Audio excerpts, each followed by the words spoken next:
If you're an artist or want to give digital art a try, this video will go through how to pick the perfect tablet just for you.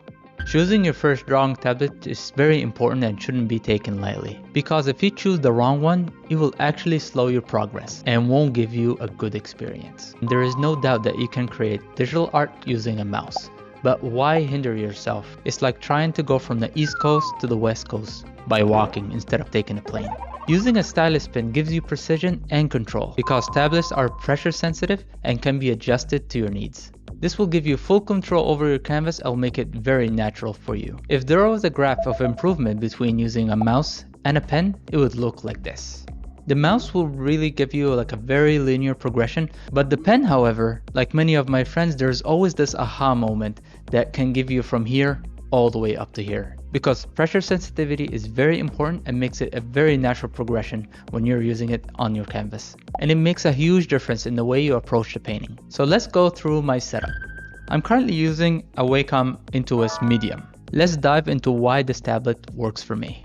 I wanted something that can fit inside my backpack without taking too much space. I used to have an Intuos Pro 5 Medium, and this thing was awesome, but the problem with it, it was very big and bulky, and it wasn't wireless outside of the box. And I wanted just something very simple. I wanted it to be compact and have wireless capabilities, basically so I can take it anywhere from a coffee shop to a co-working space. But you might ask, why don't I use an iPad rather than this one, even though the iPad might have a lot more capabilities because of the screen. But the thing is, for me at least, I just don't enjoy drawing on a screen, and I don't like to have half of my canvas kind of obstructed with my hand. And using this gives me a full visibility over my canvas, and I can just move anywhere I want.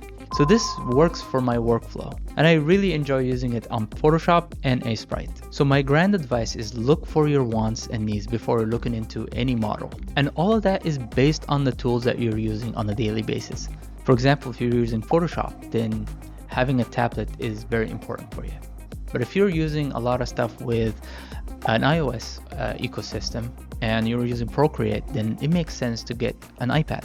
Basically, what you're trying to do is have that tablet to improve your productivity tenfold, especially if you're just starting out. For my case, I've been using Photoshop for more than 18 years, so it makes sense for me to try and unlock the full potential rather than trying to learn something new. And one of the biggest mistakes I see a lot of people doing is buying a small tablet first, because they're thinking that they can outgrow it and progress to something new and get something bigger. But if you buy the medium right off the bat, you pretty much don't need to buy anything else, because this one will let you grow with it, and you pretty much have all the range of motion that you could need from a tablet. Unless you're a professional and that's something that you absolutely need for your work, then I don't see any purpose of getting anything larger than a medium. This will also save you a lot of money, because buying these things are not cheap. So the magic number to look for something very comfortable is having a drawing area of 6x8 or a medium tablet in most of other models. Getting a medium tablet will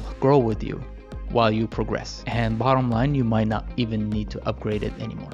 I've always used a medium tablet for the past 20 years, so I've never had a reason to go higher or bigger, because this always fits everything that I need. And when it comes to the brand, it's really up to your preference. I've always used a Wacom, and I found them to be very good and have a very good reliability. But you might be opting for something else. As long as the size is the same, you don't really need to care so much about a model, because at the end of the day, it's a tablet with a stylus, and you just need it to use it as a tool. Obviously, before you buy, just read some reviews and make sure that it fits your needs.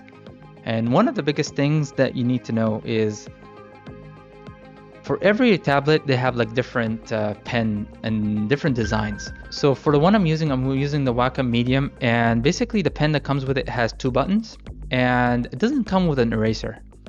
And this could be a deal breaker for a lot of people, because the Wacom Pro models come with an eraser, but I found myself not using that eraser whatsoever, and it was basically just there, and I just don't need it. So for me, going for something that was not intended for professionals actually fit me more, because I like to use the keyboard for all of my shortcuts, and I didn't really care so much about the buttons.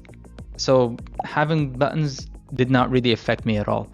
but it all depends on what you want. Getting something that you absolutely want is very important because every tablet has something different. So if it's very important for you to have more than 6 buttons on the tablet, then that is your non-negotiable.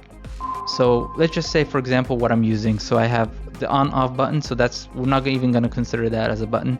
And there are 4 buttons, 2 on each side. And I'm basically using the ones on the right is to skip tracks if I'm listening to music, and one to rewind a track.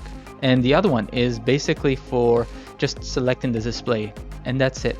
But some tablets have like a ring where you can adjust the brush size and you can zoom in and zoom out and have so many different intricate shortcuts that you can use with your software. So if this is something that you absolutely need, make sure to look it up and read the reviews, because once you get the tablet and it's not fit for what you want, it's very hard to go back. Final thoughts. More expensive doesn't always mean better. A cheaper tablet can do exactly the same function as the expensive one. The only difference is what you can do with it. Thank you so much for watching. If you made it this far and you're interested in optimizing things and becoming better, I've created a new Discord server for like-minded people who wants to take this journey to the next level, and you can find it in the links below. If you enjoyed this video, please leave it a like and a comment. It will really help me with the algorithm and help the channel grow. If you enjoyed this video, you'll enjoy this video as well.